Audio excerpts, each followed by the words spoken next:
बिस्मिल्लाहिर रहमानिर रहीम अल्हम्दुलिल्लाहि रब्बिल आलमीन वस्सलातु वस्सलामु अला सय्यिदिल मुरसलीन नबीना मुहम्मद व अला आलिहि व सहबिहि अजमाइन अम्मा बाद फ़अऊज़ु बिल्लाहि मिनश शैतानिर रजीम अफ़ा अस्फ़ाकुम रब्बुकुम बिल बनीन वत्तख़ज़ मिनल मलाइकति इनासा इन्नकुम लतक़ूलूना क़ौलन अज़ीमा।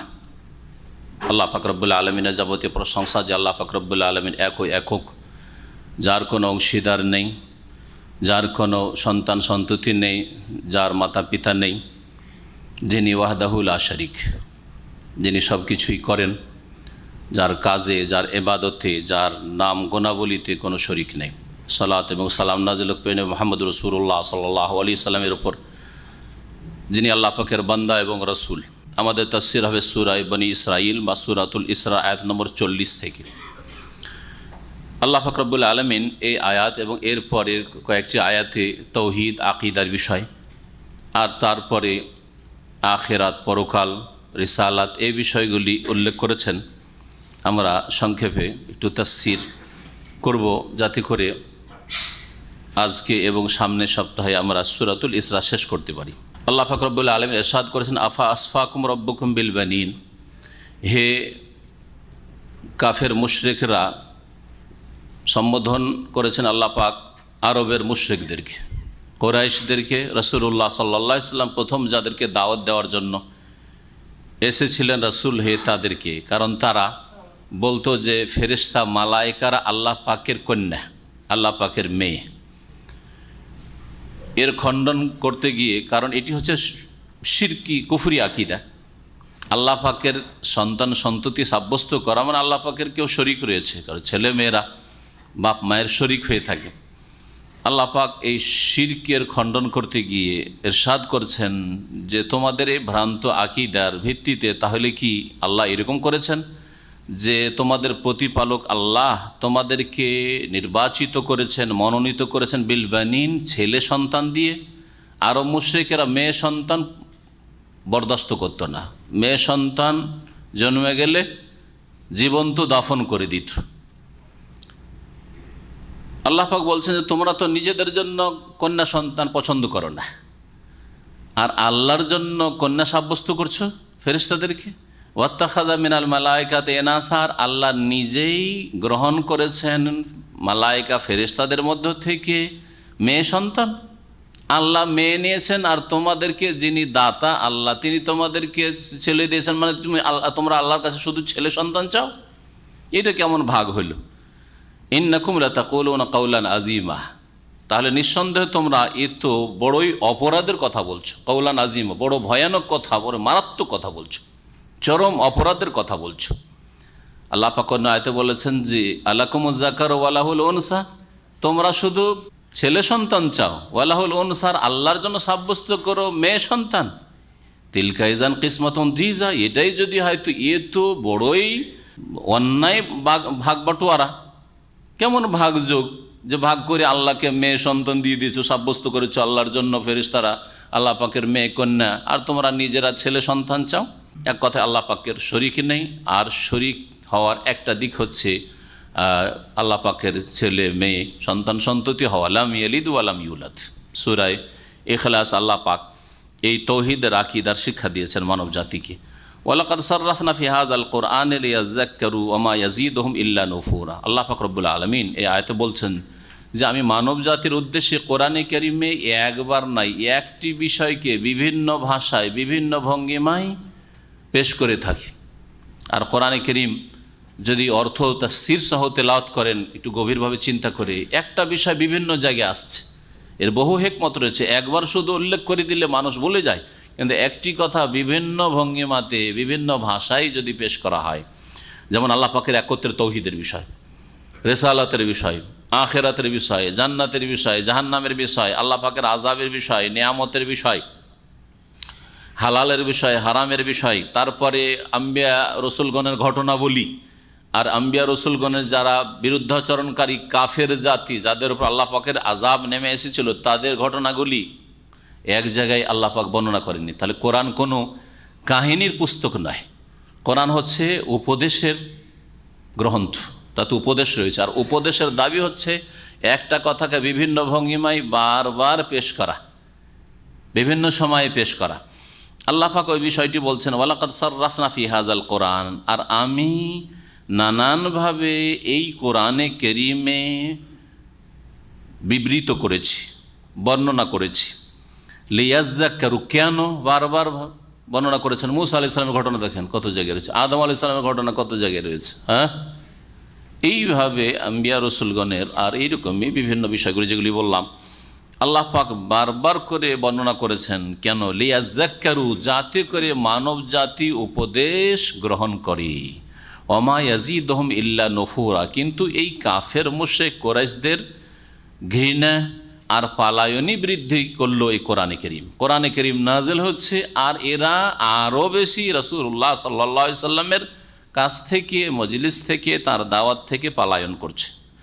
নফুরা মানে ঘৃণা হয়, নফুরা মানে পালায়ন করা হয়। আল্লাহ পাক রব্বুল আলামিন তারপরে আরব মুশরিকদের এবং যে কোনো মুশরিকদের, আগের যুগের মুশরিকরা হোক আর বর্তমান যুগের মুশরিক হোক আর কিয়ামত পর্যন্ত যত বহুত্ববাদী মুশরিকরা আসবে, তাদের খণ্ডন করতে গিয়ে বলছেন যে আল্লাহ পাকের কোনো শরিক নেই। আল্লাহ পাকের সাথে অন্য উপাস্য এলাহ যদি থাকতো, সেই এলাহ উপাস্য আল্লাহর এবাদতের কিছু অংশ যাদের দিয়ে দেওয়া হয়, সেটা প্রতিমা পুতুলের আকারে হইতে পারে, আর 3.5 হাতের কবর মাজারের আকারে হইতে পারে, সেটা কোনো গাছপালার আকারে হইতে পারে, আর এইসবের পিছনে যে কোনো এই রকমের আল্লাহ ছাড়া অন্যের পূজা উপাসনা রয়েছে, এইসবের পিছনে কিছু মহাপুরুষ রয়েছে, ভালো মানুষরা রয়েছে, সৎ লোকেরা রয়েছে, আসল পূজা ওদের।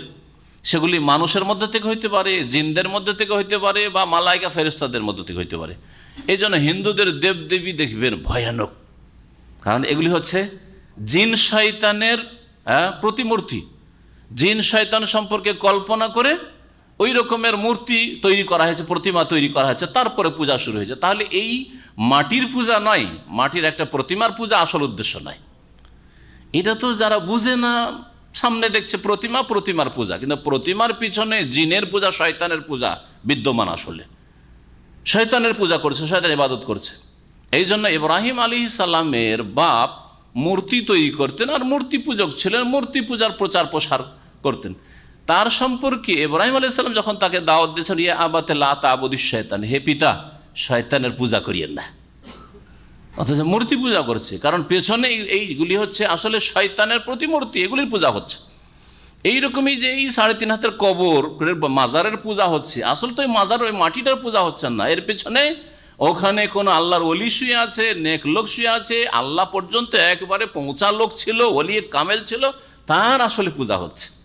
অথবা কোনো মালাইকা ফেরেশতার পূজা হচ্ছে, সে মূর্তির আকারে হোক অথবা অন্য কোনো আস্তানার আকারে হোক। এইভাবেই যারা মহাপুরুষ মানুষের মধ্যে থেকে, বড় মানুষ, সৎ লোক, অথবা জিনদের মধ্যে থেকে, যেরকম সৎ হোক আর অসৎ, অনেক সময় অসৎ লোকেরও পূজা শুরু হয়েছে। আল্লাহ পাক রব্বুল আলামিন বলছেন, কুল্লাউ কানা মাহু আলেহা, হে নবী তুমি জানিয়ে দাও মুশরিকদেরকে যে আল্লাহর সাথে যদি আরও উপাস্য হইতো, আলেহা এলাহর বহু বচন, কামা ইয়াকুলুন, যেমন এই কাফের মুশরিকরা বলে থাকে, বহুত্ববাদীরা বলে থাকে আল্লাহর সাথে আরও উপাস্য আছে। আল্লাহ পর্যন্ত পৌঁছার জন্য মুসলিমদের মধ্যেকার যারা মুশরিক শিরিককারী, তারা বলে থাকে এগুলি ওসিলা, এগুলিকে না ধরলে, ওলি আউলিয়া না ধরলে আল্লাহ পর্যন্ত পৌঁছা যাবে না, এরা হচ্ছে সিঁড়ি, এরা হচ্ছে এমপি মন্ত্রী, আমাকে প্রধানমন্ত্রী পর্যন্ত পৌঁছিতে হইলে আমাকে এইসব লাগবে, সোর্স লাগবে, এইসব ওসিলা বলে থাকে। আর ওরা বলে মাধ্যম। আর 1400 বছর আগে আরো মুশরিকরা তাই বলতো, মা না আবদহম, এরা এগুলো তো আমরা পূজা করি না, এই সব লাত উজ্জা হোবাল মানাতের পূজা করছে না, এদের উপাসনা এই জন্য করছি ইল্লা লিয়ুকাররিবুনা ইলাল্লাহি যুলফা, এরা আল্লাহ পর্যন্ত পৌঁছার জন্য মাধ্যম হবে, আল্লাহর নিকটবর্তী আমাদেরকে করে দেবে। আমরা কাছে যেতে পারবো না যতক্ষণ এরা আল্লাহর কাছে আমাদেরকে পৌঁছে না দেবে। ওসিলা হিসাবে তারা পূজা করতো। আরও তারা বলতো ওয়াকুলুন হাওলাই শাফাউনা ইনদাল, এরা আল্লাহর কাছে সুপারিশ, আল্লাহর কাছে সুপারিশ কি করবে আমার জন্য? পীর ধরা এই জন্য, পীর পূজা এই জন্য, মাজার পূজা এই জন্য যে এরা সুপারিশ না করলে কি করে জান্নাত পাবো। শয়তান এই সব কথা, ভ্রান্ত কথা ঢুকিয়ে দিচ্ছে। অথচ একজনের নাজাতের ওসিলা মাধ্যম হচ্ছে তার ঈমান এবং নেক আমল।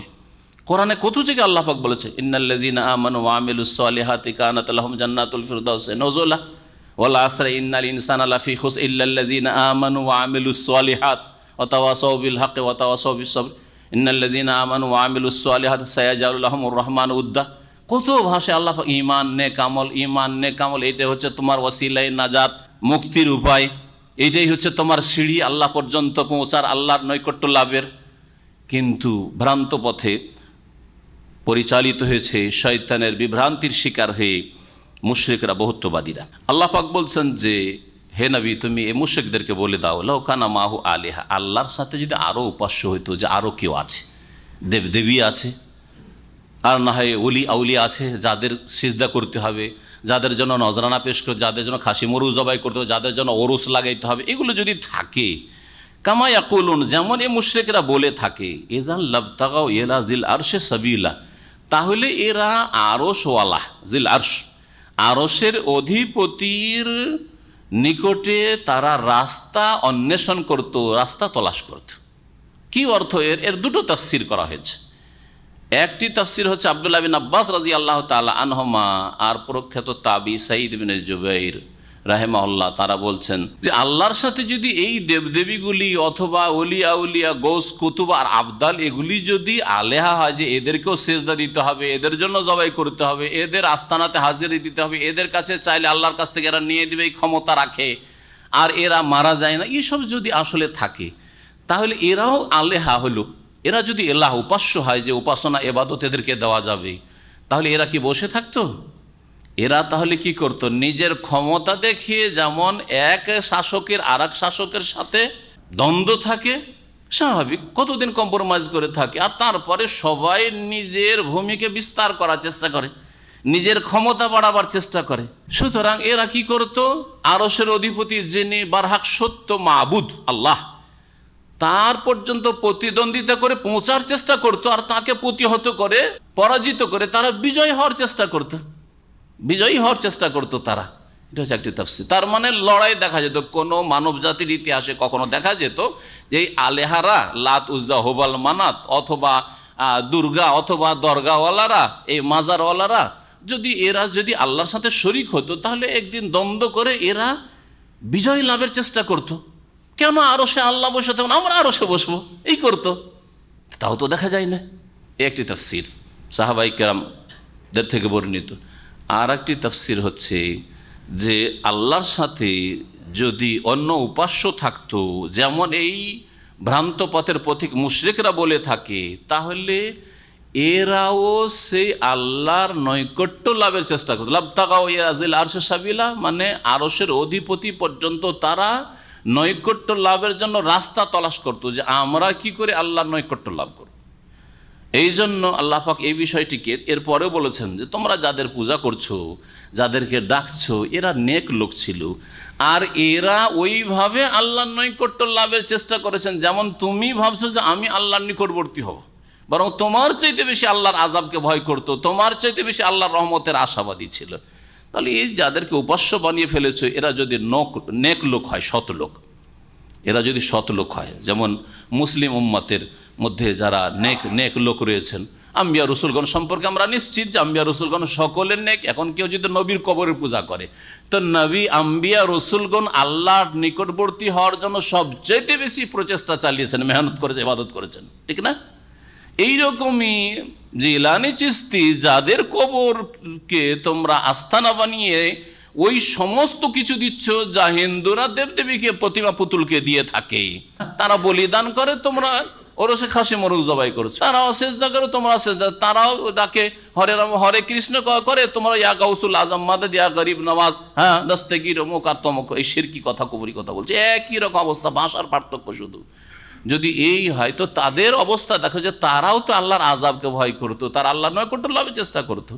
তা আল্লাহর সাথে এসব এলার কথা বলছে, এরা যদি ওইরকম এলা হইতো, তো আল্লাহর সামনে তারা অসহায়।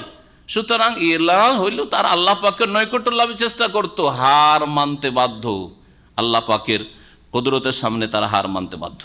আল্লাহ পাক তারপরে বলছেন সুবহানাহু ওয়া তাআলা, আল্লাহ পাক সমস্ত দোষ ত্রুটি থেকে আর পার্টনারশিপ থেকে, কাউকে অংশীদার করা থেকে পাক পবিত্র।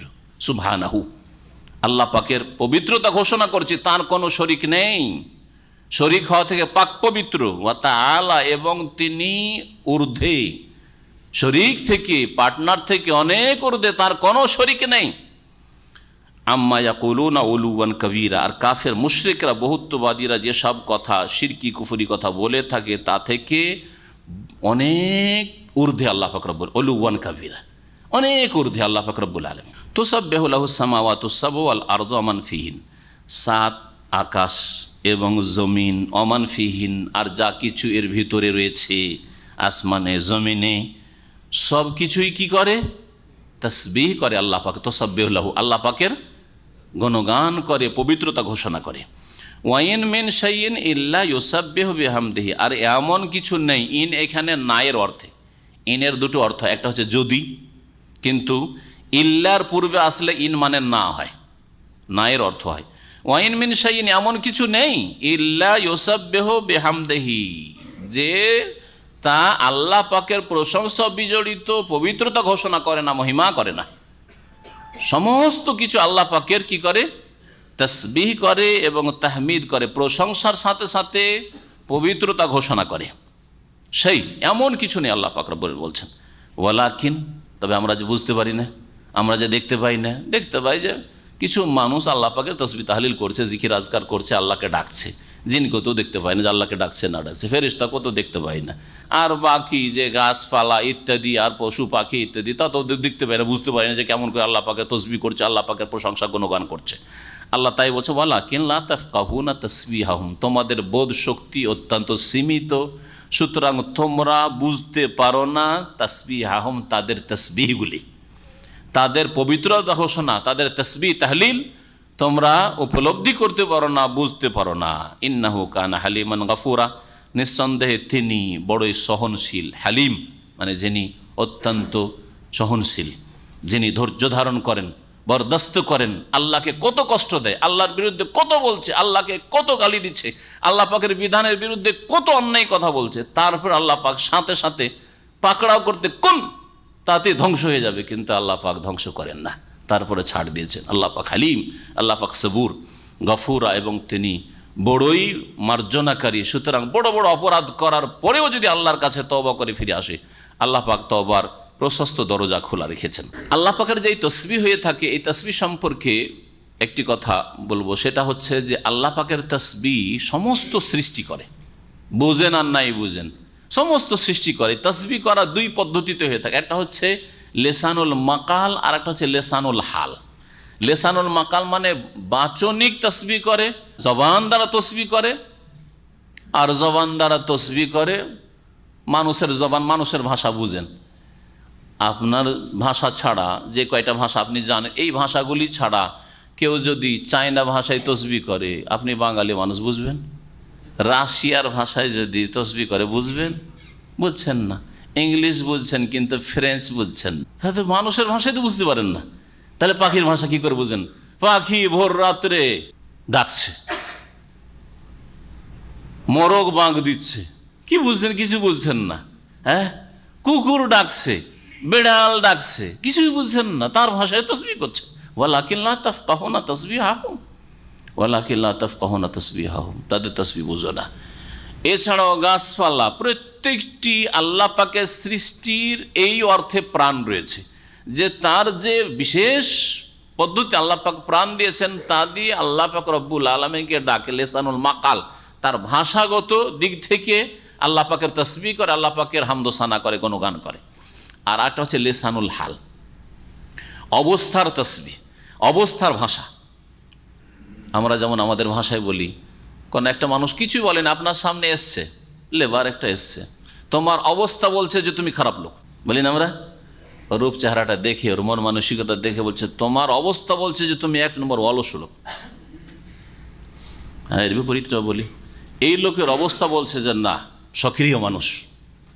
কি করে? একটা কথাও বলেনি, আপনার সাথে কোনো আলোচনাও হয়নি, কি করবে না করবে, করতে পারবে না, পরে বলছে না, আছে ছেলে আছে, এর অবস্থা বলছে। এটাকে বলা হয় লেসানুল হাল, অবস্থার ভাষা।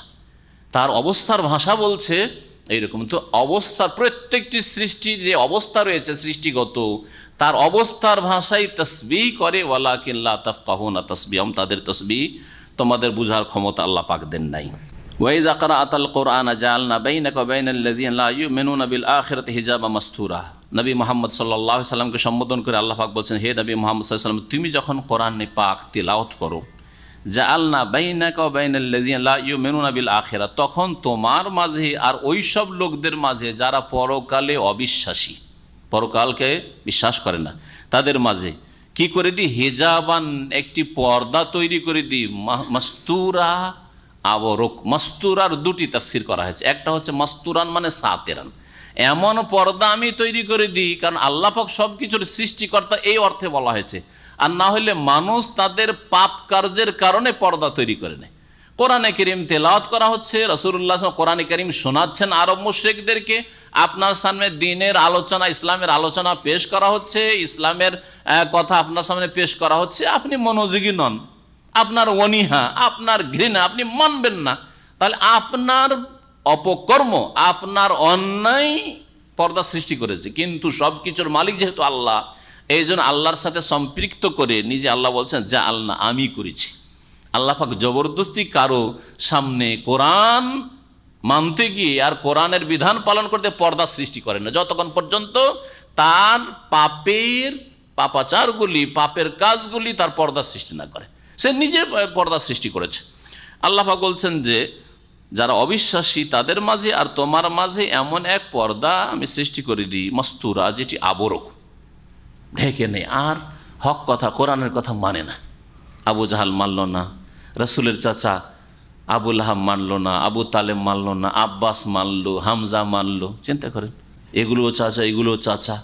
যারা মানল না কোরআনে কারীমের কথা, তাদের সামনে হিজাবান মাস্তুরা, আবরক, পর্দা আল্লাহ পাক সৃষ্টি করে দেন তাদের অনীহার কারণে, অভক্তির কারণে, সত্যের সন্ধান করায় ত্রুটি থাকার কারণে। সত্যের সন্ধানই করল না, আলেম সমাজের দোষ চাপিয়ে দিয়ে এত তরিকার, এত কথা, কোনটাই নিব? সৌদি আরবে শুনছি একরকম, দেশে শুনছি একরকম, আমাদের হুজুর একরকম বলছে, দেশের আলেমরা একরকম বলছে, কোনটা নেব? যা যেটার উপর আছে ওইটাই। তাহলে তো পর্দা সৃষ্টি হবে, কারণ আপনাকে আল্লাহ পাক যে বিবেক বুদ্ধি দিয়েছেন, বিবেক বিবেচনার তৌফিক দিয়েছেন, সত্যের সন্ধানের মতো ক্ষমতা দিয়েছেন, সেই ক্ষমতাকে ভালো কাজে ব্যবহার করলেন না, আল্লাহ পাকের কাছে দুয়ারও চেষ্টা করলেন না, আর মেহনত পরিশ্রম করলেন না। দুনিয়ার ক্ষেত্রে হলে কখনো এরকম করতেন না। একটা বিজনেস শুরু করেছেন দাম্মামে, আর এমন একটা প্লেসে শুরু করেছেন, 5 জন 5 রকম বলছে। একজন লোক বলছে এই ব্যবসা চলবে, আর একজন বলছে না মোটি চলবে না, বলছে কোনো রকম তোমার পুঁজিটা উঠতে পারে, যাক 5টা 5 রকম বলছে, একটা করেই দিয়ে। এরকম করেন না, আরও 5টা লোকে জিজ্ঞেস করি, এদের চাইতে জ্ঞানী লোক যারা আছে তাদের পরামর্শ নিই। এই এলাকায় যারা ব্যবসা বিজনেস করছে এই ধরনের, চলছে না এই বিজনেস, তাদের জিজ্ঞেস করি। দুনিয়ার ক্ষেত্রে তো খুব চালাক চতুর। আর দ্বীন ইসলাম যখন জানার বিষয় আসছে, কাফের মুশরিকরাই হোক আর মুসলিম সমাজের বিদাতপন্থী গুমরাহরাই হোক, হ্যাঁ, আলেমদের দোষ চাপিয়ে দিয়ে ওরাই নানান কথা বলছে, কোনটাই বা মানবো? যাকে একটা করলেই চলে, জান্নাত পেয়ে যাবেন, অত সহজ না, কখনো না। আর কেউ কেউ বলেছেন যে এখানে সাতেরা, মাস্তুরা সাতেরার অর্থে না, মাস্তুরা মাস্তুর ইসিম মাফুলের অর্থে রয়েছে। তাহলে কি হবে?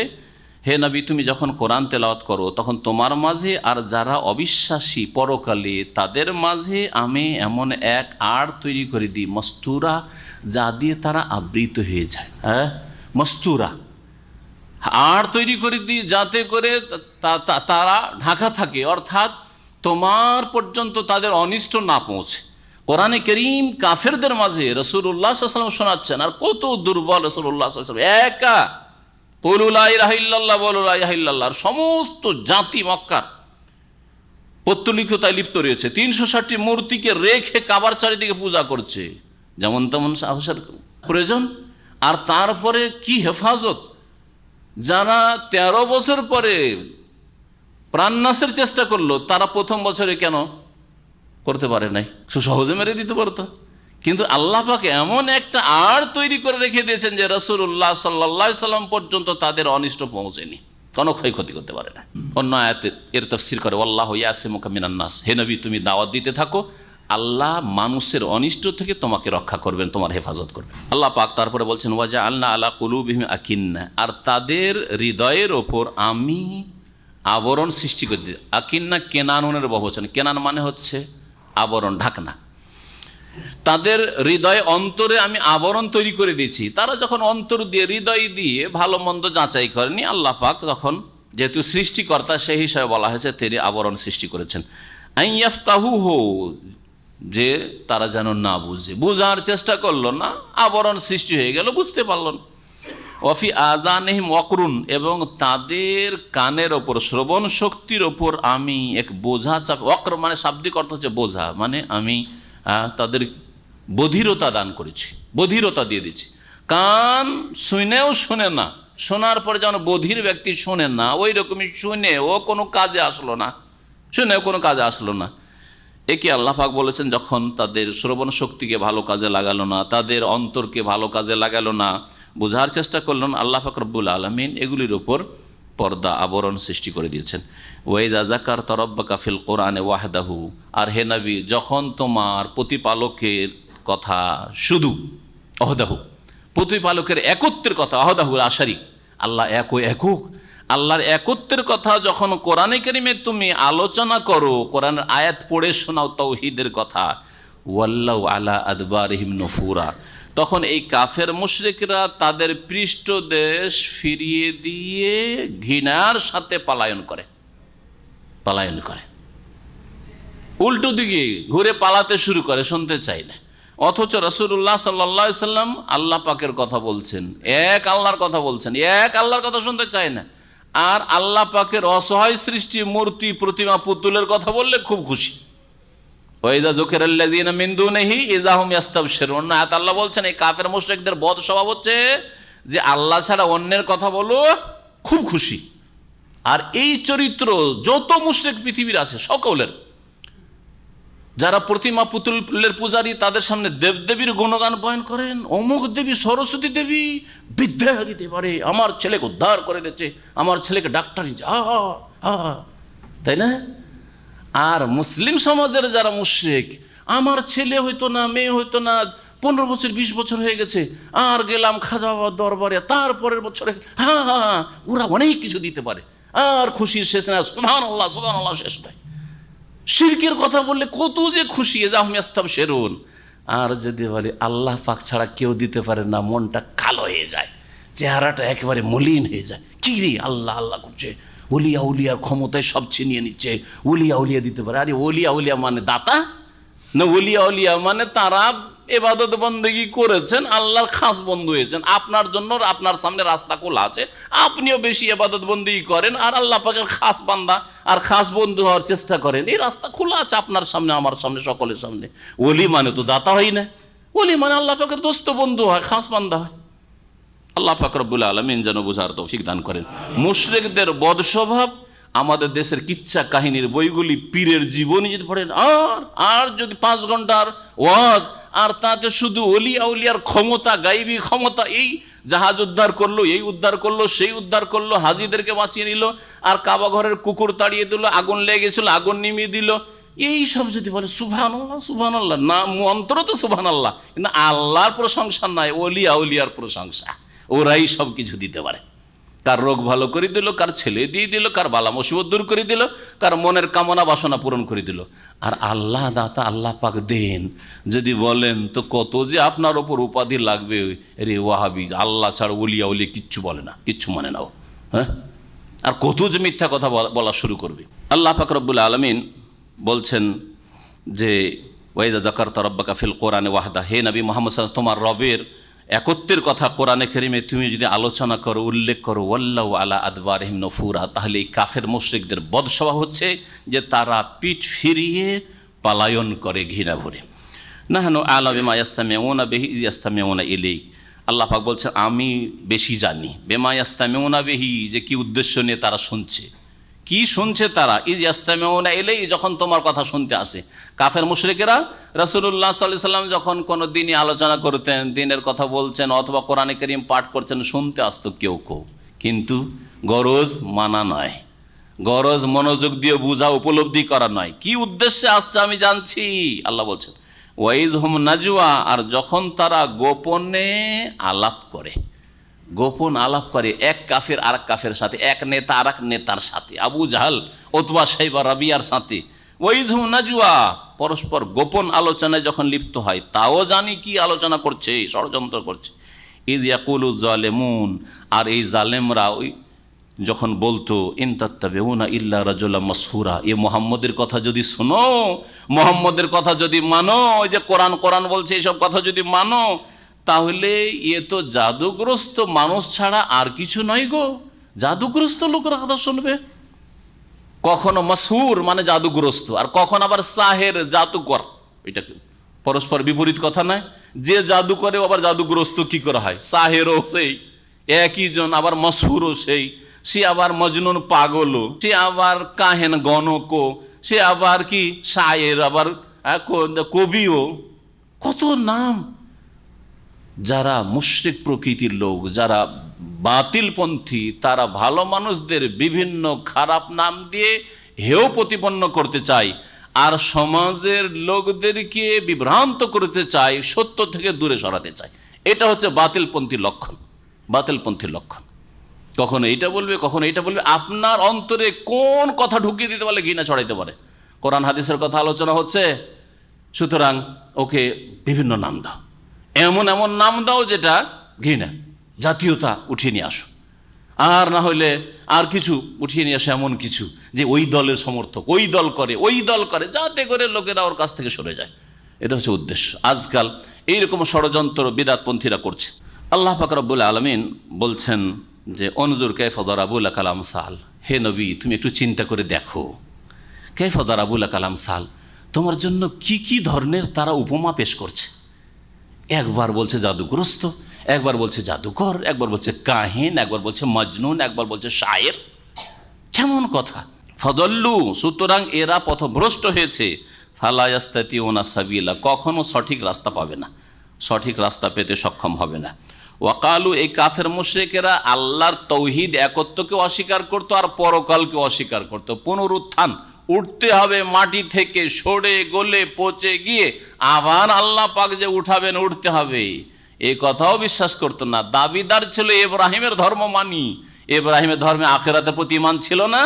কিন্তু এই কাফের মুশরিকদের সামনে এমন বাতিলের আবরণ পড়ে গেছিল যে আখিরাত সম্পর্কে কোনো তাদের ধারণা ছিল না, যার ফলে তারা অবিশ্বাস করতো। মরে গেলাম শেষ, আবার কি আছে, এইরকম কথা বলতো এই কুরাইশরা। আল্লাহ পাক বলছেন ওয়াকালু, এই কাফের মুশরিকরা বলে আইজা কুন্না ইজামা ওয়া রুফাতা, যখন আমরা নাকি হাড় হাড্ডিতে পরিণত হব, আজমরের বহু বচন এজাম, ও রুফাতান, আর চূর্ণ বিচূর্ণ হয়ে যাব, মাটিতে মিশে যাব, আইন্না লামাবউসুনা খালকান জাদীদা, তারপরেও কি আমাদেরকে পুনরুত্থিত করা হবে নতুন সৃষ্টিরূপে, আবার নতুন করে মানুষ করে তৈরি করা হবে, আর আবার আল্লাহর সামনে হাজির হইতে হবে। এইসব কথা মুহাম্মদ বলছে, কি ফালতু কথা, অবাস্তব কথা। এইভাবে তারা অস্বীকার করত পরকালকে। আল্লাহ পাক রব্বুল বলছেন কুল, হে নবী তাদেরকে জানিয়ে দাও, 3.5 হাতের মানুষকে পুনরুত্থান করায় এটা কোনো মুশকিল? কোনো হেজারাতান, মানুষ শুধু না, মাটির মানুষ না, পাথরের মানুষ হয়ে যাও, আর বড় পাথর পাহাড় হয়ে যাও, আও হাদিদান, অথবা লোহা, পাথরের চাইতে মজবুত লোহাও হয়ে যাও, আও খালকান মিম্মা ইয়াকবুরু ফি সুদুরিকুম, অথবা এমন সৃষ্টিতে পরিণত হও যেটা তোমাদের অন্তরে অনেক বড়, তোমাদের চিন্তাধারায় অনেক বড়, এইরকম বিশাল কোনো সৃষ্টি হয়ে যাও। আর তারপরে জিজ্ঞেস করো যে কে তোমাদেরকে পুনরুত্থান করবে? আমি আল্লাহই করব। ফাসায়াকুলুনা, তারা শীঘ্রই বলে মাইয়ুইদুনা, বিশাল বিশাল সৃষ্টি যদি করে দিই, আর তারপর বল মাইয়ুইদুনা, আমাদেরকে কে পুনরায় জীবিত করবে? কুল, হে নবী তাদেরকে জানিয়ে দাও, আল্লাযী ফাতারাকুম আউওয়াল মাররা, সেই সত্তাই তোমাদেরকে পুনরায় জীবন দান করবেন, পুনরুত্থিত করবেন, যিনি তোমাদেরকে প্রথমবার সৃষ্টি করেছেন। আল্লাহ পাক আল্লাযী খালাকা ফাসাওয়া ওয়াল্লাযী কাদ্দারা ফাহাদা ওয়াল্লাযী আখরাজাল মারআ, যিনি প্রথমবার সৃষ্টি করেছেন, সুঠাম করেছেন, সুন্দর গঠন দিয়েছেন, সুপরিমিত করেছেন, তিনি আল্লাহ পুনরায় তোমাদেরকে আবার প্রাণ দেবেন, আর তোমাদেরকে তার সামনে হাজির করবেন বিচার দিবসে। ফাসায়ুনগিযুনা ইলাইকা রুউসাহুম, আল্লাহ পাক নবী মুহাম্মদ সাল্লাল্লাহু আলাইহি ওয়াসাল্লাম বলছেন, তুমি যদি আখিরাতের কথা বলো, পুনরুত্থানের কথা বলো, হাসরের মাঠে বিচার দিবসে হাজির হইতে হবে, সব কথা বলো, তোরা ঠাট্টার ছলে মাথা নাড়াবে। ঠাট্টা করার একটা তরিকা হচ্ছে মাথা ঝুঁকিয়ে ঠাট্টা করা, তাই না? হাতের দ্বারা, চোখের দ্বারা, মাথার দ্বারা বিভিন্ন রকমের ঠাট্টা মজাক করা হয়। তো এই কাফের মুশরিকরা কি করবে? আল্লাহ বলছেন ফাসায়ুন গেজুনা ইলাইকা রুউসাহুম, তাদের মাথা তোমার উদ্দেশ্যে নাড়াবে। ওয়া ইয়াকুলুন, আর তারা বলে মাতা হুয়া, তাহলে এই যে কিয়ামত হবে আর আমাদেরকে উঠানো হবে মাটি থেকে, এটা মাতা হুয়া, কখন তা হবে? আল্লাহ পাক বলছেন কুল, হে নবী বলে দাও তাদেরকে, আসা আইয়াকুনা করিবা, সম্ভবত তা বড়ই নিকটবর্তী, সম্ভবত কিয়ামত নিকটবর্তী। আসমান জমিন যেই দিন থেকে সৃষ্টি হয়েছে, আদম আলাইহিস সালাম যেই দিন থেকে সৃষ্টি হয়েছে, সেই দিন থেকে যদি তুলনা করেন নবী সাল্লাল্লাহু আলাইহি সাল্লামের জামানা থেকে শুরু করে কিয়ামত, এটাকে একদিকে রাখেন, আর নবী সাল্লাল্লাহু আলাইহি সাল্লামের জামানা থেকে আদম আলাইহিস সালাম পর্যন্ত যেই সময়টা, তাহলে তুলনা করলে কিয়ামত করিবা, নিকটে, কিয়ামত নিকটে। যদি 1400 বছর চলে গেছে, এটাকে আপনি দূরে মনে করিয়েন না। তারপরে আরবি ভাষায় যেটা ভবিষ্যতে হবে এবং সুনিশ্চিত হওয়াটা, যা ঘটবে এবং ঘটা সুনিশ্চিত, সেটাকে আরবি ভাষায় বলা হয় করিব, সেটা নিকটে, সন্নিকটে বলা হয়। আল্লাহ পাক এই ভাষায় কিয়ামত সম্পর্কে আয়াতে বলেছেন আল্লাহ সাআতা কোনো করিবা, ইয়াউমা ইয়াদুকুম, সে কিয়ামতের দিনে আল্লাহ পাক তোমাদেরকে আহ্বান করবেন, ডাকবেন। আল্লাহর এই ডাকা কেমন করে ডাকা হবে? ইসরাফিল আলাইহিস সালাম, যে আল্লাহ পাকের ফেরেশতা মালাইকা, তার সিংগায় ফুঁকের মাধ্যমে প্রথম সিংগায় ফুঁক দেবেন তিনি। ফাতাস্তাজিবুনা বিহামদিহি, তখন তোমরা ডাকে সাড়া দেবে, বিহামদিহি, তার প্রশংসার সাথে সাথে আল্লাহ পাকের প্রশংসা করবে, আর সকলে নিরুপায় প্রশংসা, আর উপায়, এখন চাক্ষুষ সব কিছু বুঝতে পেরেছ যে হায় রে, পুনরুত্থানকে অস্বীকার করছিলাম, বিচার দিবসকে অস্বীকার করেছিলাম, জান্নাত জাহান্নাম অস্বীকার করেছিলাম, আল্লাহর একত্ব তৌহিদকে অস্বীকার করেছিলাম, ইসলামকে অস্বীকার করেছিলাম, এখন প্রশংসা করা শুরু হবে, ইতিবাচক, যে যদি কোনো রকম ক্ষমা হয়ে যায়, মাফ হয়ে যায়। কিন্তু আর কর্মজগৎ নেই, কাজের জগৎ দুনিয়াতে শেষ হয়ে গেছে, এখন বদলার জগৎ শুরু হবে। আল্লাহ পাক রব্বুল আলামিন বলছেন যে তোমরা আল্লাহ পাকের প্রশংসার সাথে সাথে ডাকে সাড়া দিবে, সিংগাই ফুকের সাথে সাথে, ওয়াতাজুন্নুনা, আর তোমাদের ধারণা হবে ইল্লা বিস্তুম ইল্লা কালিলা, পৃথিবীতে অল্প সময় তোমরা থেকেছিলে। যখন কবর থেকে উঠানো হবে, উঠে হাজির হবে, তখন মনে হবে যে আরে দুনিয়াতে অথচ 80 বছর 100 বছর বেঁচেছেন, অল্প, কত সময়, অল্প সময়ে দিনের কিছু অংশ, যেমন অন্য আয়াতে বলা হয়েছে কান্নাহুম ইয়াওমা ইয়ারাউনাহা লাম ইয়ালবাসু ইল্লা আশিয়াতান আও দুহাহা, আশিয়াতান আও দুহা, হয় বৈকালবেলা কয়েক ঘন্টা আশিয়া, অথবা আউদোহা, অথবা সকালবেলা কয়েক ঘন্টা যে থাকে, এতটুকু সময় আমরা দুনিয়ায় থেকে এসেছি। দুনিয়া এত সংকীর্ণ মনে হবে দুনিয়াতে, অথচ খুব ভোগ বিলাস করেছে, বড় নেতৃত্ব ছিল, আর অনেক ধন সম্পদ ছিল, কোনো অভাব ছিল না, ভোগ বিলাসের সামগ্রীর অভাব ছিল না, সুখের অভাব ছিল না। তারপরে সব কিছু ভুলে যাবে, আর বলবে যে আরে কতটুকু সময় থেকে আসে, এত দ্রুত চলে আসতে হইল, আল্লাহর সামনে আল্লাহ হাজির করে দিলেন। আল্লাহ পাক রব্বুল আলামিন তারপরে বলছে ওয়াকুল্লি ইবাদি, হে নবী মুহাম্মদ সাল্লাল্লাহু আলাইহি ওয়াসাল্লাম, আমার বান্দাদেরকে বলে দাও, অর্থাৎ মানব জাতিকে বলে দাও, ইয়াকুলুল্লাতি হি আহসান। এই আয়াতের অংশটুকু কোরআনে কারীমের কায়দায় কুরআনিয়া বলা হতে হয়, অর্থাৎ কোরআনে কারীমে বেশ কিছু মৌলিক নীতিমালা আল্লাহ পাক নির্ধারণ করেছেন, বলেছেন নীতিমালা। এই নীতিমালার ওপর যদি আপনি চলেন, নিজেকে চালাতে পারেন, তো সমস্ত রকমের অকল্যাণ থেকে বেঁচে থাকতে পারবেন। আখিরাতের অকল্যাণ অমঙ্গল তো আছে, দুনিয়ার অমঙ্গল থেকে বাঁচতে পারবেন। কি কথা শোনেন, আল্লাহ বলছেন যে হে নবী কুল্লে ইবাদি ওয়াকুল্লে ইবাদি, আমার বান্দাদেরকে জানিয়ে দাও, বলে দাও, ইয়াকুলুল্লাতি হি আহসান, তারা যেন বলে এমন কথা যা অতি উত্তম, উত্তম কথা ছাড়া অনুত্তম কথা বলবে না। এটা আপনি পারিবারিক ক্ষেত্রে লাগান, স্বামী স্ত্রী এখন শুধু বিয়ে করেছেন, ভালো কথা যদি উত্তম কথা স্ত্রীর সাথে বলেন, আর আপনার স্ত্রী আপনার সাথে উত্তম কথা বলে, ইয়াকুলুল্লাতি হি আহসান, কখনো ঝগড়া বিবাদ দ্বন্দ্ব আর তালাক আর কোনো রকমের অশান্তি আর মারপিট কিছু হবে না। ছেলে মেয়েদের সাথে, ছেলে মেয়ে হইল, ছেলে মেয়েরা বড় হচ্ছে, তাদের সাথে ভালো ভাষা যদি বলেন, ছেলে মেয়েরা বাপ মাকে ভালো সম্বোধন করে, আর বাপ মা ছেলে মেয়েদেরকে ভালো তালিম তরবিয়ত করে, ইয়াকুলুল্লাতি আহসান, মন্দ কিছু বলে না, কখনো দ্বন্দ্ব, পারিবারিক দ্বন্দ্ব হবে না। ভাইদের সাথে, এখন ভাইয়েরা বড় হয়েছে, 5 ভাই একসাথে, তারপরে বউ আসলো, 5 ভাইয়ের বউরা আসলো, কোনোদিন ঝগড়া বিবাদ হবে না। সামাজিক ক্ষেত্রে একটা সমাজ, একটা গ্রাম, এটা দেশ, এক দেশের আরেক দেশের সাথে যদি ভালো কথা ঠিকভাবে বলে জানো, কখনো ঝগড়া দ্বন্দ্ব হবে না। রুমমেট একসাথে, আপনারা প্রবাসে আছেন, এক রুমে 5 জন 7 জন আছেন, ভালো কথা ছাড়া মন্দ কথা কখনো বলবেন না, এমন কোনো কথা বলবেন না যেটা তার মাইন্ডে আঘাত করে, সেটা ফিল করে যে না আমাকে ঠাট্টা করলো, আমাকে হেউ করলো, আমাকে ছোট করলো, তাহলে কখনো দ্বন্দ্ব হবে না।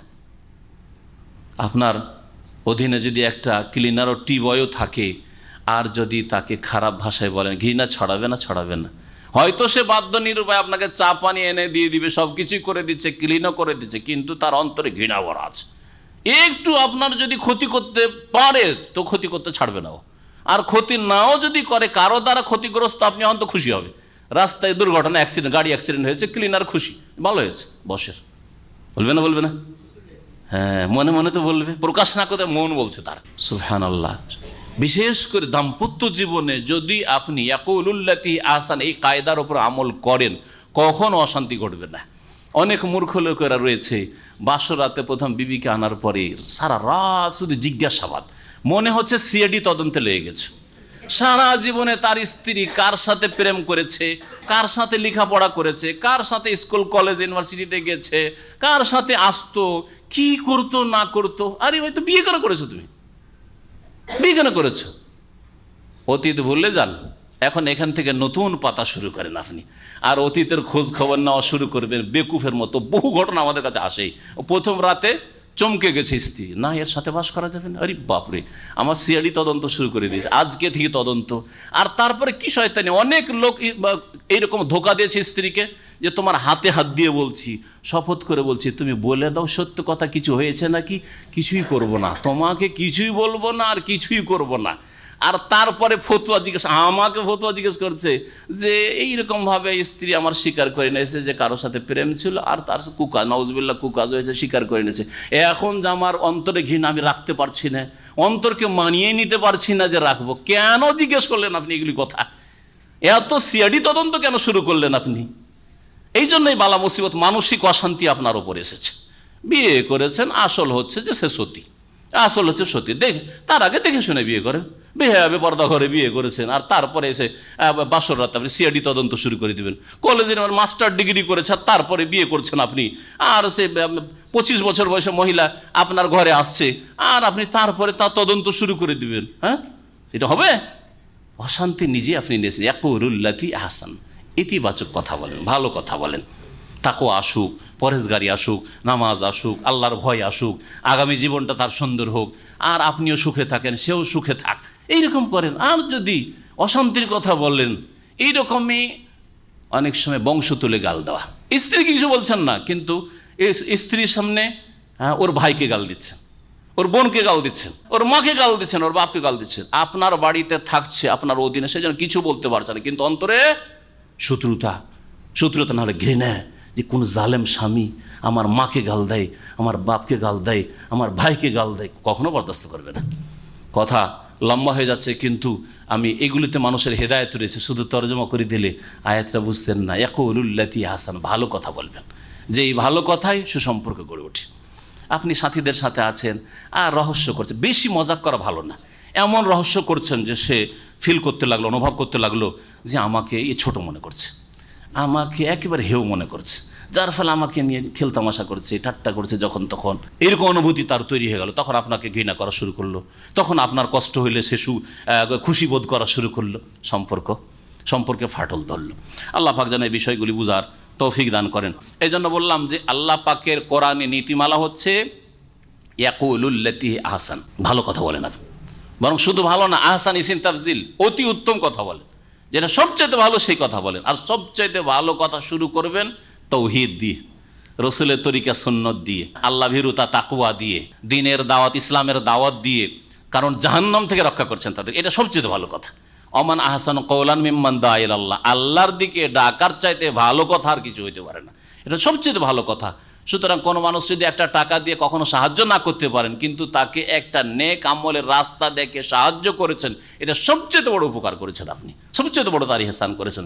ইয়াকুলুল্লাতি, এ আহসানের মধ্যে দাওয়া ইলাল্লাহ, দ্বীনের দাওয়াত, ইসলাম প্রচার এবং হকের কথা, কোরআন সুন্নাহর কথা বলা প্রথম শামিল। আল্লাহ পাক বলছেন ইন্না শাইতানা ইয়ানজাগু বাইনাহুম, কারণ শয়তান মানুষের মাঝে উস্কানি দিয়ে থাকে। নাজাগা ইয়ানজাগু মানে বিশৃঙ্খলা সৃষ্টি করার জন্য উস্কানি দিয়ে থাকে। এখন আপনি ভালো কথা না বলে এমন কথা বলেন যাতে আঘাত হচ্ছে, অথবা সে অনুভব করছে আমাকে ছোট মনে করলো, আমাকে হেয় মনে করলো, আমাকে তুচ্ছ মনে করলো, তাহলে শয়তান সুযোগ নেবে, তখন তোমাদের সম্পর্কে ফাটল ধরাবে, তোমাদের সম্পর্কে ফাটল ধরাবে। আল্লাহ পাক বলছেন শয়তান সবসময় কিন্তু সুযোগ নেয়, উস্কানি দিয়ে থাকে। ইন্না শাইতানা কানা লিল ইনসানি আদুওয়াম মুবিন। শয়তান কেন উস্কানি দেয়? ফিতনা ফাসাদ সৃষ্টি করার জন্য। কারণ শয়তান মানব জাতির প্রকাশ্য শত্রু, প্রকাশ্য শত্রু।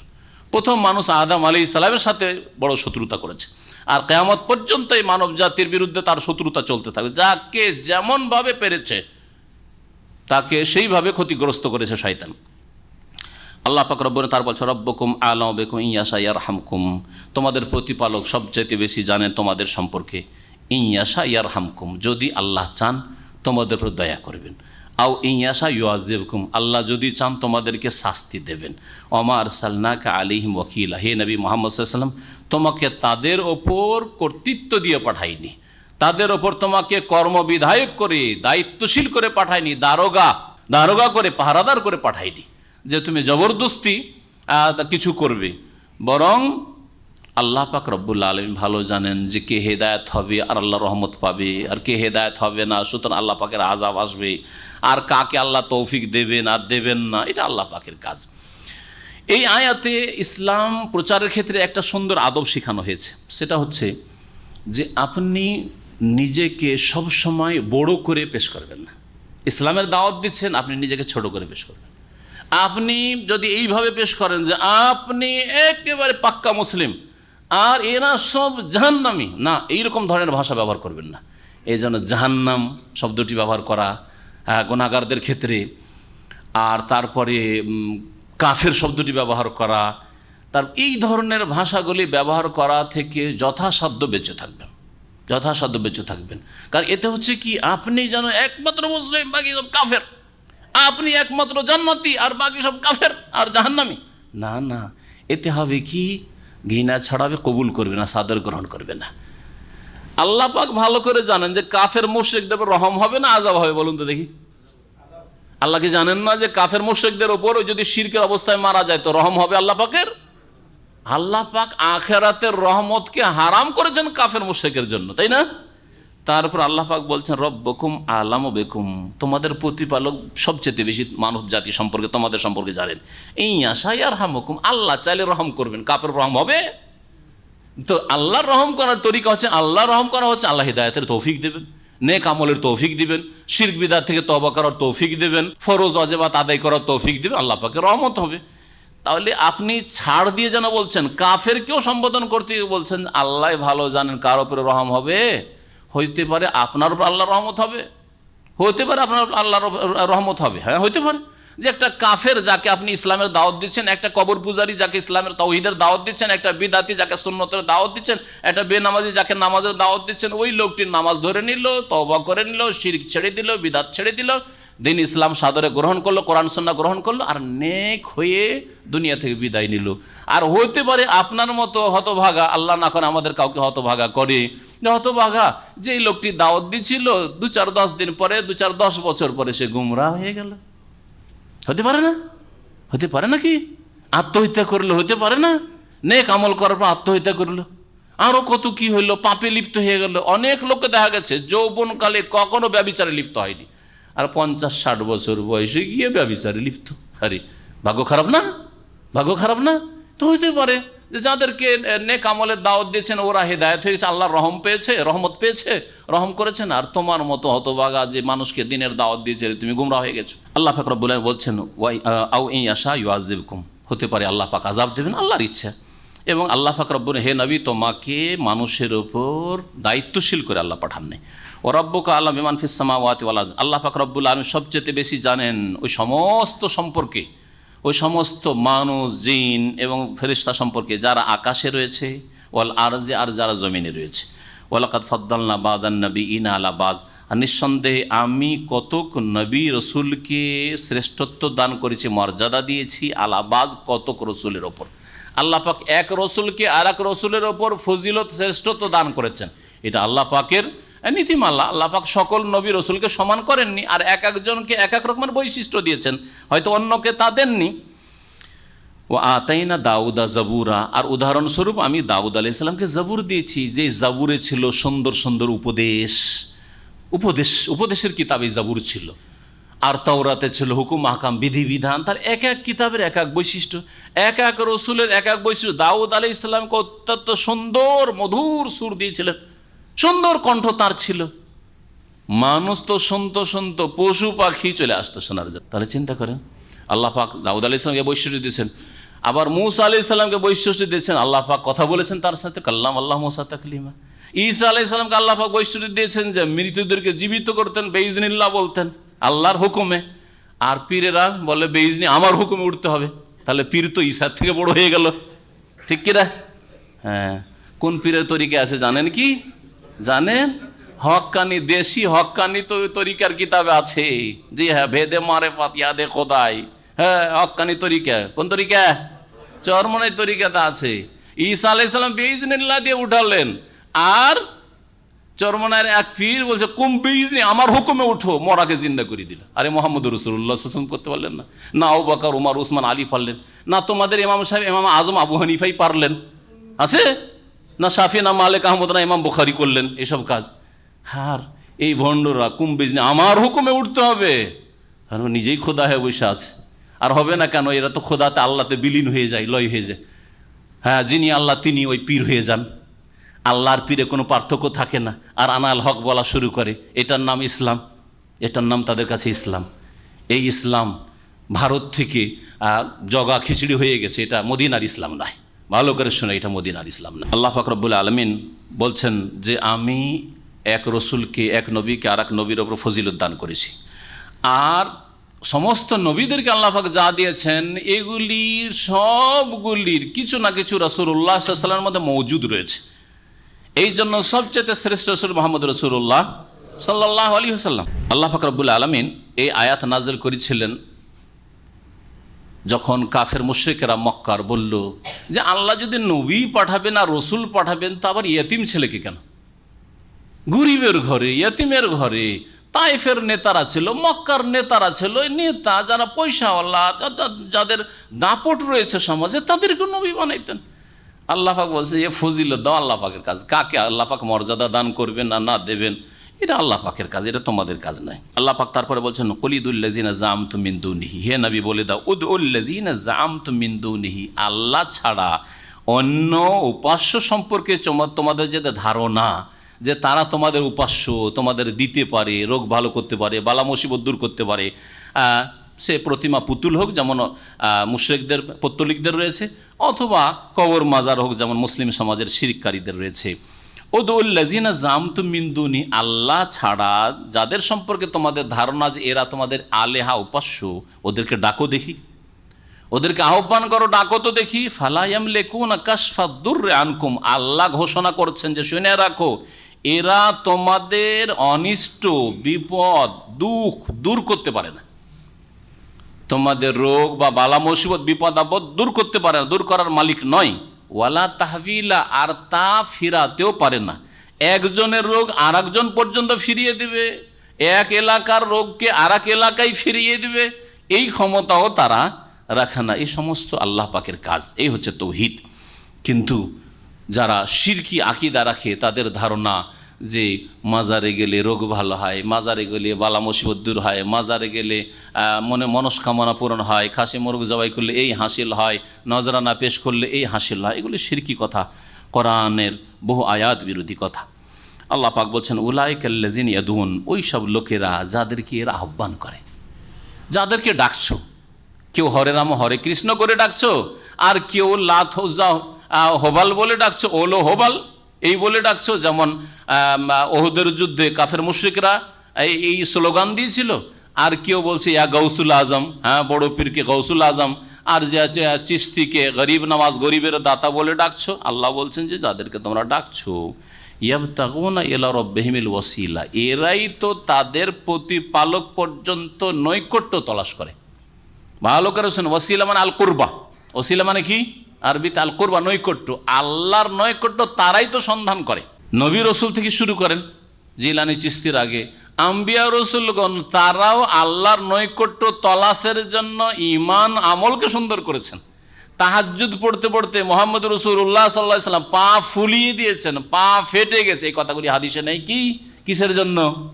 আল্লাহর নৈকট্য লাভের উদ্দেশ্যে, আল্লাহ পাকের আযাবের ভয়ে কাঁদতে থেকেছেন সেজদায় পড়ে পড়ে, আল্লাহ পাকের রহমতের আশায় কাঁদতে থেকেছেন। করেন নাই?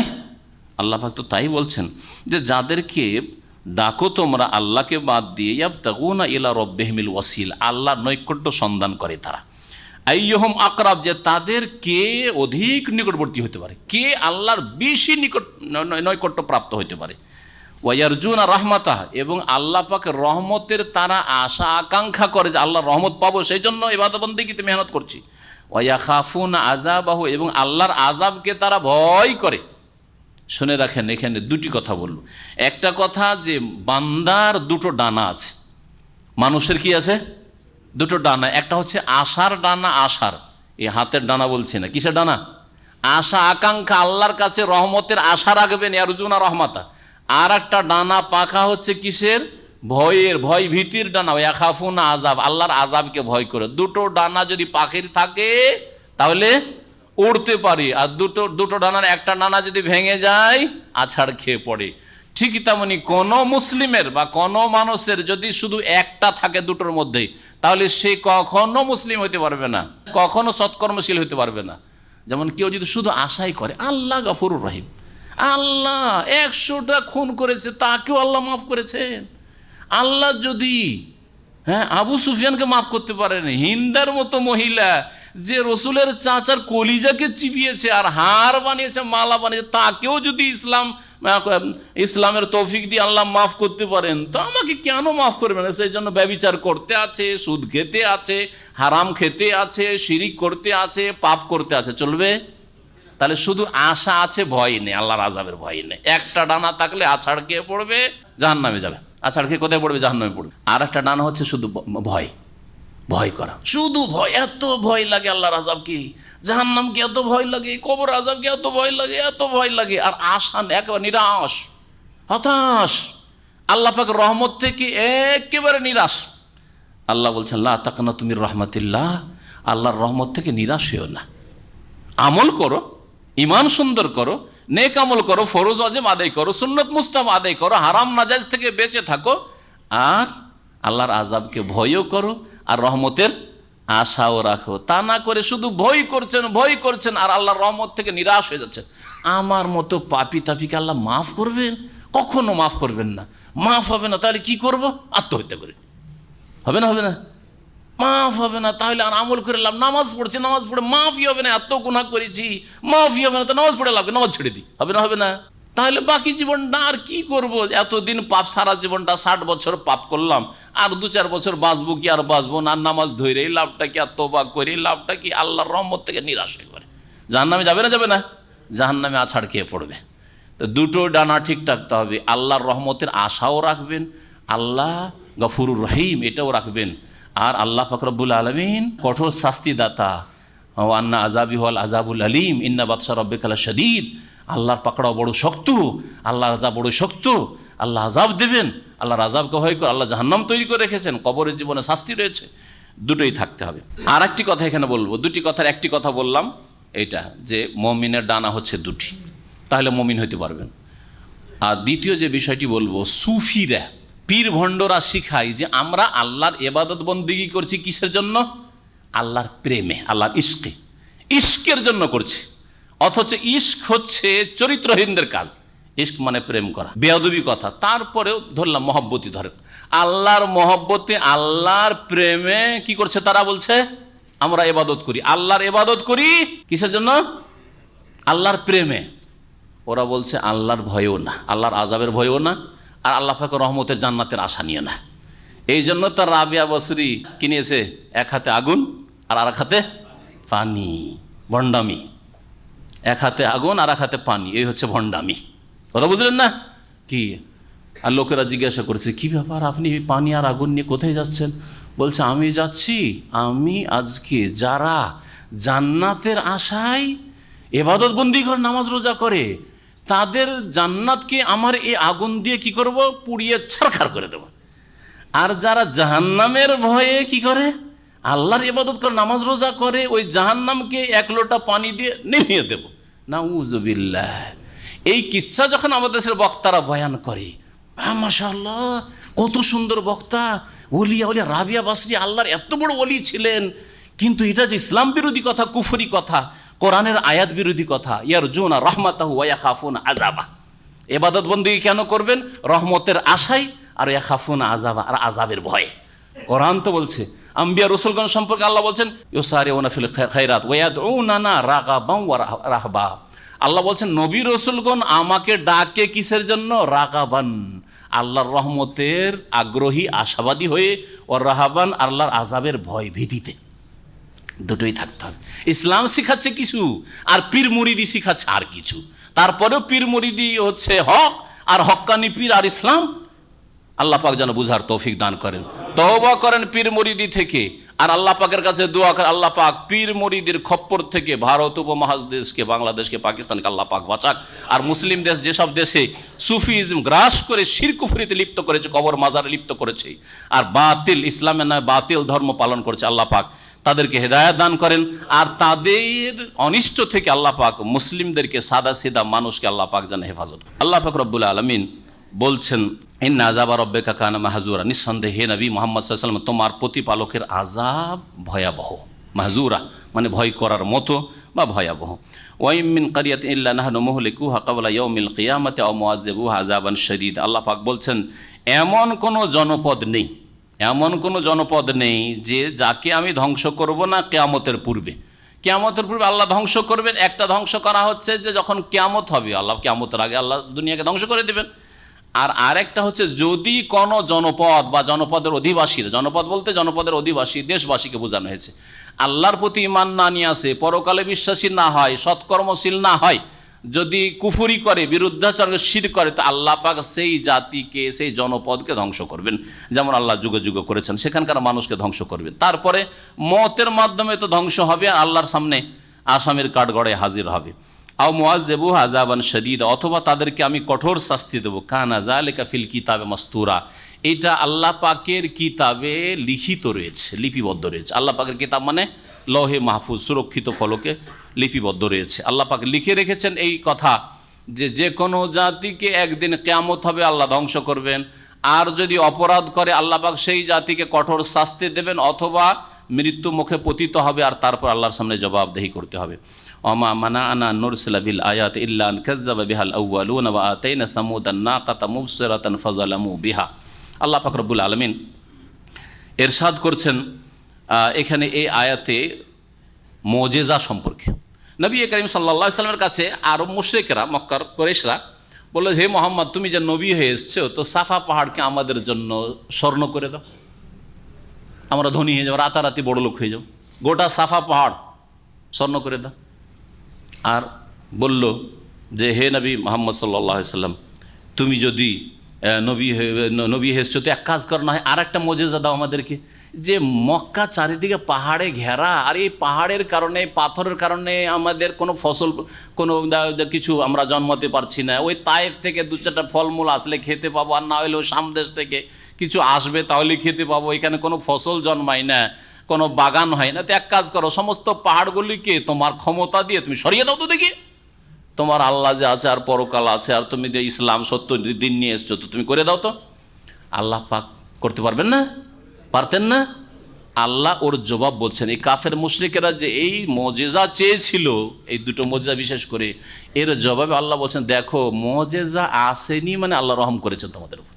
কারণ আল্লাহ পাকের নীতিমালা হচ্ছে মুজিজা, অলৌকিকত্ব যদি কোনো নবীর সাথে পাঠিয়ে দেন, আর তারপরে ওই জাতি যদি তারপরেও অবাধ্য হয়, না মানে, তাহলে আর কল্যাণ নেই। ওই জাতিকে অবশ্যই ধ্বংস করবেন, ঢালাহারে আল্লাহ ধ্বংস করবেন। আর এই কোরাইশদেরকে, আরব মুশরিকদেরকে আল্লাহ ঢালাহারে ধ্বংস করতে চান না, সেই জন্য সাফাকে স্বর্ণে পরিণত করলেন না, আর এই পাহাড়গুলিকে সরিয়ে দিয়ে এই সব ফসলের জমি বানিয়ে দিলেন না। না হলে তোমাদেরকে ওইভাবে ধ্বংস করতেন, তোমাদের কুফরির কারণে। মুজিজা আসার পরে যদি কুফরি করতে, যেমনভাবে সামুদ সম্প্রদায়কে আল্লাহ ধ্বংস। সামুদ সম্প্রদায় কি করেছিল? বলে হে সালেহ তুমি যদি নবী হয়েছো, তো এই পাথরের পাহাড়ের মধ্য থেকে একটা উট এনে দাও তো, আর এমন উট নিয়ে এনে দাও যে উট নিয়ে একেবারে 10 মাসের পেটে বাচ্চা অলি হইতে পারে, আর তারপরে তাড়াতাড়ি করে বাচ্চা ভূমিষ্ঠ হবে, তারপরে আমরা দুধ খেতে পাবো। এইরকম একটা উট নিয়ে দাও তো। আল্লাহ দিয়ে দিলেন। তারপরে তাদেরকে বললেন যে ওয়ালা তামাসসু হাবিসসু, দেখো উটকে কিন্তু মারবে না, উটকে কিন্তু আহত করবে না। তারা কি করলো? ফাকারুহা, উটকে জবাই করে দিল। আল্লাহ বলছেন ফাদামদাম আলিম রব্বহুম বিজামবিহিম ফাসাওয়া, আল্লাহ পাক তাদেরকে সমূলে বিনাশ করে ধ্বংস করে দিলেন। বিকট শব্দের আযাব দিয়ে আল্লাহ পাক তাদেরকে ধ্বংস করে দিলেন। আল্লাহ পাক ও কথা বলছেন যে হে আরব মুশরিকরা, কুরাইশরা, তোমাদের জন্য এইরকম মুজিজা আল্লাহ দেননি, এতেই রহস্য হিকমত রয়েছে, এতে তোমাদের কল্যাণ রয়েছে। ওমা মানাআনা নুরসিলা বিল আয়াতি ইল্লা আন কাযযাবা বিহাল আউয়ালুন, আমাকে বাধা দেয়নি কোনো নিদর্শন পাঠাতে, আন নুরসিলা বিল আয়াত, নিদর্শন সমূহ পাঠাতে, মানে মুজিজা দেখাতে, ইল্লা আন কাযযাবা বিহাল আউয়ালুন, এটাই বাধা দিয়েছে যে পূর্ববর্তী লোকেরা তা মিথ্যা মনে করেছে, আর মুজিজা আসার পরেও মানেনি, মুজিজাও মানেনি, আর মুজিজা যে নবীর কাছে এসে তাকেও মানেনি। আর ওই রকম উদাহরণস্বরূপ শুনো, আতাইনা সামুদান নাকা, সামুদ সম্প্রদায়কে আমি উষ্ট্রি দিয়েছিলাম, মুবসিরাতান, চাক্ষুষ, চোখের সামনে দেখতে পাচ্ছে যে পাহাড়ের ভেতর থেকে একটা উষ্ট্রি আওয়াজ করতে করতে বেরিয়ে চলে আসলো। ফাজালামু বিহা, কিন্তু সেই উষ্ট্রির উপর তারা জুলুম করেছিল, বাড়াবাড়ি করেছিল। অমা নুরসিল বিল আয়াতে ইল্লা তাখফিফা, আর আমি যে নিদর্শন সমূহ পাঠাই, মুজিজা পাঠাই, সেটা ভীতি প্রদর্শনের উদ্দেশ্যে। আল্লাহ পাক বলছেন ওয়াইদ কুলনা লাকা ইন্না রাব্বাকা আহাতা বিন নাস, স্মরণ করো হে নবী, তোমাকে যখন বলেছিলাম যে তোমার প্রতিপালক মানব জাতিকে ঘিরে রয়েছেন। আল্লাহ পাকের পরিবেষ্টনেই মানুষ রয়েছে, মানুষ আল্লাহর ক্ষমতার বাইরে যেতে পারে না। তারপর আল্লাহ পাক কত ধৈর্যশীল, আল্লাহ পাক অপরাধীকে শাস্তি দেন না তড়িৎ। ওমা জাআলনা রুয়াল্লাতী আরাইনাকা ইল্লা ফিতনাতাল লিন্নাস ওয়াশ শাজারাতাল মালউনাতা ফিল কুরআন ওয়া নুখাউফিফুহুম ফামা ইয়াজিদুহুম ইল্লা তুগয়ানান কাবীরা। আল্লাহ পাক রব্বুল আলামিন এখানে বলছেন যে নবী করিম সাল্লাল্লাহু আলাইহি সাল্লামকে যে দৃশ্য দেখিয়েছিলেন, গায়বের দৃশ্য মেরাজে, এটা মানুষের জন্য পরীক্ষা ছিল। আর অভিশপ্ত গাছের কথা যে রাসূলুল্লাহ সাল্লাল্লাহু আলাইহি ওয়াসাল্লাম বললেন যে আমি জাহান্নাম দেখলাম, আর জাহান্নামে একটা কণ্টকযুক্ত জাক্কুম গাছ আছে, আগুনের মধ্যে সেই গাছ, আর লতা পাতা ডাল শাখা প্রশাখা পাতাওয়ালা বিশিষ্ট গাছ, এই কথা বলাই কাফের মুশরিকরা তো ফিতনায় পড়লো অধিক, তাদের গুমরাহি বাড়লো, অনেক দুর্বল ইমানের নতুন অনেক মুসলিম হয়েছিল, কিন্তু এখন ইমান দুর্বল, তারা অনেকে মুরতাদ হয়েছিল, তাদের জন্য পরীক্ষার বিষয়।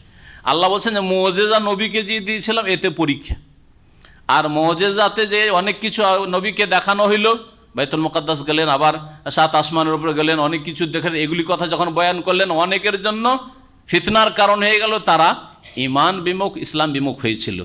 আর যখন সেই অভিশপ্ত গাছের কথা, জাক্কুম গাছের কথা বলা হলো, এ কেমন আজব কথা বলে রে, আগুনের মধ্যে আবার গাছ বাঁচতে পারে, গাছ জ্বলে যাবে, আবার বলছে যে পাতা আছে, ডাল আছে, সে এইরকম গাছ আবার জাহান্নামের মধ্যে আছে, এই কোন কথা, পাগলের কথা না? এইভাবে তারা রাসূলুল্লাহ সাল্লাল্লাহু আলাইহি ওয়াসাল্লামকে অস্বীকার করেছিল। আল্লাহ পাক বলছেন যে হে নবী শোনো, ওমা জাআলনা রুয়াল্লাতী আরাইনাক, সেই দৃশ্য যা তোমাকে আমি দেখিয়েছিলাম সেটাকে কি করেছিলাম? ইল্লা ফিতনাতাল লিন্নাস, আমি সেটাকে মানুষের পরীক্ষা ছাড়া আর কিছু করি না, মানুষকে এর মাধ্যমে পরীক্ষা করেছিলাম। ওয়াশ শাজারাতাল মালউনাতা ফিল কুরআন, আর অভিশপ্ত গাছ যে কোরআনে কারীমে উল্লেখ করা হয়েছে, কোরআনে কারীমে অন্য সূরাতে, সূরা সাফাতে রয়েছে ইন্না শাজারাতাজ জাক্কুম, এই জাক্কুম গাছের কথা। আর এই জাক্কুম জাহান্নামের মধ্যে রয়েছে, আর সেই গাছ কান্নাহা রউসুশ শায়াতিন, আর সেই গাছের ওপর ভাগটা হচ্ছে শয়তানের মাথার মতো, রউসুশ শায়াতিন, শয়তানের মাথার মতো। এগুলি কথা কেমন বোধগম্য, আরে কেমন কথা বলে, এতে অনেকে গুমরাহ হয়েছে, কুফরিতে লিপ্ত হয়েছে। এই সম্পর্কে আল্লাহ বলছেন এগুলিকে আমি পরীক্ষার কারণ তাদের জন্য করেছিলাম। আর আল্লাহ পাক এইরকম গায়েব অদৃশ্যের কথা বলে, যা মানুষ বুঝতেও পারে না আর মানুষ চোখে দেখতেও সক্ষম নয়, বলে পরীক্ষা করেন যে বিশ্বাস করছে না। আমি আল্লাহ বলছি আমি এগুলি করতে পারি, আর করেছি, রেখেছি। জাহান্নামের আগুনের ভিতরে গাছ আছে, একেবারে পাতা বিশিষ্ট গাছ, তাজা গাছ, শুকনো গাছ নয়। আমার কথা বিশ্বাস না করে কুফরিতে লিপ্ত হয়েছে, মুরতাদ হয়েছে। আল্লাহ বলছে অনুখাউফিফুহুম, আর মানুষকে আমি ভয় দেখিয়ে থাকি, ফামা ইয়াজিদুহুম ইল্লা তুগয়ানান কাবীরা, কিন্তু আমার ভীতি প্রদর্শন তাদের চরম বাড়াবাড়িকে বৃদ্ধি করল। এখানে আজকে শেষ করছি।